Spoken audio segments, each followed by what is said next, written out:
guru-guru honorer, guru-guru yang status kepegawaiannya itu belum jelas.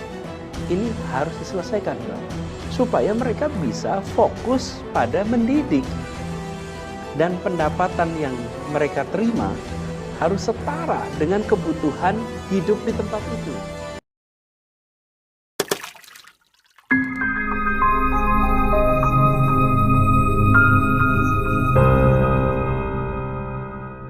Sekarang punya ide apa Mas Adis terhadap dunia pendidikan kita kalau terpilih jadi presiden? Saya pernah menjadi kepala daerah, Bang. Kewenangan mengenai kesehatan, kewenangan mengenai pendidikan itu ada di daerah, Bang. Di pemerintah pusat itu memberikan garis kebijakan. Nah, karena itulah kenapa penting sekali ini jadi perhatian. Lalu soal pendidikannya, Bang. Pendidikan ini ada unsur sekolah, ada unsur rumah. Bagaimana orang tua mendapat bekal untuk bisa mendidik lebih baik. Dan negara perlu mainkan peran di situ. Karena orang tua adalah pendidik pertama, orang tua adalah pendidik terutama, tapi juga orang tua adalah pendidik yang paling tak tersiapkan. Karena itu harus diberikan bekal juga bagi orang tua. Yang kedua yang sekolah. Nah, ini yang sering jadi perhatian kita. Kalau kita bicara pendidikan langsung biasanya ngomong soal sekolah saja. Nah, sekolah ini nomor satu, Bang, memastikan ada jumlah bangku yang sesuai dengan jumlah anak. Akhir-akhir ini kan ramai PBDB, Bang. PBDB itu akar masalahnya apa sih? Jumlah bangkunya yang tidak sesuai dengan jumlah kebutuhannya. Jadi, bangku SD kelas 1 harus sama jumlahnya dengan SMP kelas 1, harus sama jumlahnya dengan SMA atau SMK kelas 1.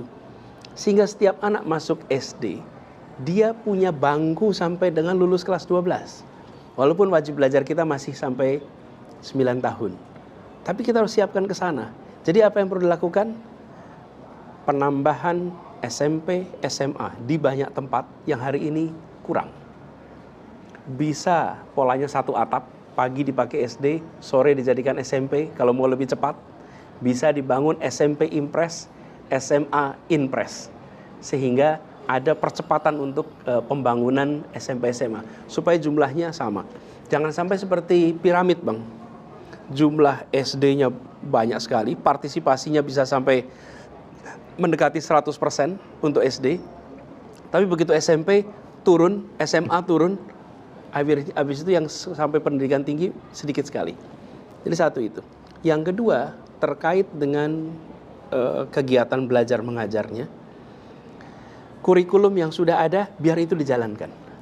Kita tidak usah selalu gonta-ganti kurikulum, tapi fokus kepada peningkatan kualitas guru. Guru itulah kuncinya. Bang Karni kalau tanya sama anak-anak, Bang Karni, kita aja lah, nggak usah anak-anak lah, kita aja. Kita suka sama mata pelajaran itu karena bukunya atau karena gurunya, Bang? Ya, guru. Gurunya. Jarang kita suka karena bukunya, Bang. Gurulah yang membuat kita menyukai sebuah mata pelajaran. Bila guru sejarah itu menyenangkan, jadilah kita suka pada pelajaran sejarah. Bila guru fisika itu menyenangkan, sukalah kita pada pelajaran fisika. Nah, kualitas guru ini penting sekali. Guru yang bisa mengajar dengan baik, tentu menguasai materinya. Dia bisa menyenangkan, bisa seperti teman, bisa menginspirasi. Bang, ini harus menjadi program fokus kita serius.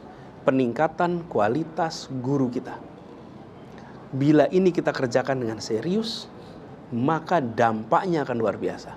Yang kedua, terkait dengan guru adalah kepemimpinan. Tadi kita ngomong desa, kata kuncinya di mana? Kepala desa. Ngomong perusahaan, kata kuncinya di mana? CEO. Sekolah, kata kuncinya di mana?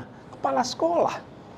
Begitu, ini studinya menunjukkan, begitu kepala sekolah itu memiliki kepemimpinan yang baik, semua faktor konstan, maka akan terjadi peningkatan 12% dari kinerja sekolahnya. Menunjukkan kunci sentral adalah pada kualitas kepemimpinan. Nah, kepala sekolah kita perlu mendapatkan bekal kepemimpinan terus-menerus, Bang. bagaimana memimpin sebuah lembaga pendidikan di era yang perubahan seperti sekarang ini. Sehingga mereka bisa membangun sebuah institusi pendidikan yang baik. Jadi kepala sekolahnya. Nah, di balik itu semua Bang, tadi sekolah, guru, kepala sekolah, kita harus menyelesaikan tanggung jawab negara kepada para pendidik yang hari ini mereka memiliki pendapatan yang pas-pasan sementara mereka bertugas sebagai pengajar. Apalagi kalau yang honorer. Itu dia. Guru-guru honorer. Guru-guru yang status kepegawaiannya itu belum jelas. Ini harus diselesaikan, Bang. Supaya mereka bisa fokus pada mendidik. Dan pendapatan yang mereka terima harus setara dengan kebutuhan hidup di tempat itu. Bang, kalau lihat Jakarta, ya alhamdulillah di Jakarta ini pendapatan guru yang bekerja untuk Pemprov sudah sangat cukup, layak. Tapi kita tahu masih banyak sekali guru yang pendapatannya terbatas. Yang kedua, statusnya juga tidak jelas. Selama ini tidak kita selesaikan, sulit mereka bisa fokus pada pendidikan yang baik. Nah, ini Bang, mensyaratkan kita mengubah cara pandang kita terhadap pembiayaan. Kita tuh ada istilah ini Bang, mandatory spending Bang. Ya, di dalam fiskal kita ini. Ya. Pendidikan itu bukan spending, pendidikan itu bukan pengeluaran, bukan biaya. Pendidikan itu investasi. Kalau kita membangun jalan tol, membangun bandara, membangun pelabuhan, kita pandang itu sebagai investasi. Karena itu kita mau hutang sebanyak-banyaknya. Karena ini adalah investasi infrastruktur. Kenapa kita tidak melihat pendidikan itu sebagai investasi? Keluarkan dana yang cukup. Kenapa? Ini investasi.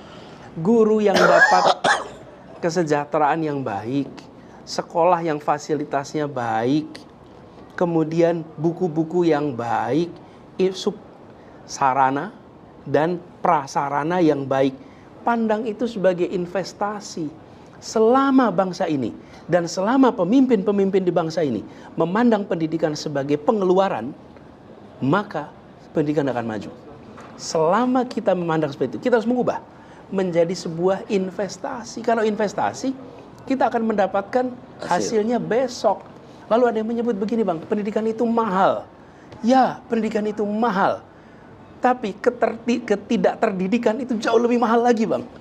Ya, jadi kalau disebut education expensive, yes, education is expensive. But ignorance is more expensive. Ketidakterdidikan itu lebih mahal lagi. Jadi bangsa ini, lihatlah 5,6 juta anak yang lahir tiap tahun, itu sebagai wajah masa depan Indonesia. Kami ingin mereka sehat, dalam kandungan mereka sehat, ketika tumbuh besar masa awal sehat, lalu pendidikannya baik. Sehingga di masa depan hasil investasi kita akan dirasakan oleh siapa? Oleh bangsa kita. Jadi Bang, kata kunci nih, ubah cara pandang kita. Tidak melihat biaya-biaya yang dikeluarkan untuk pendidikan sebagai pengeluaran semata, tapi sebagai investasi. Itu kata kunci.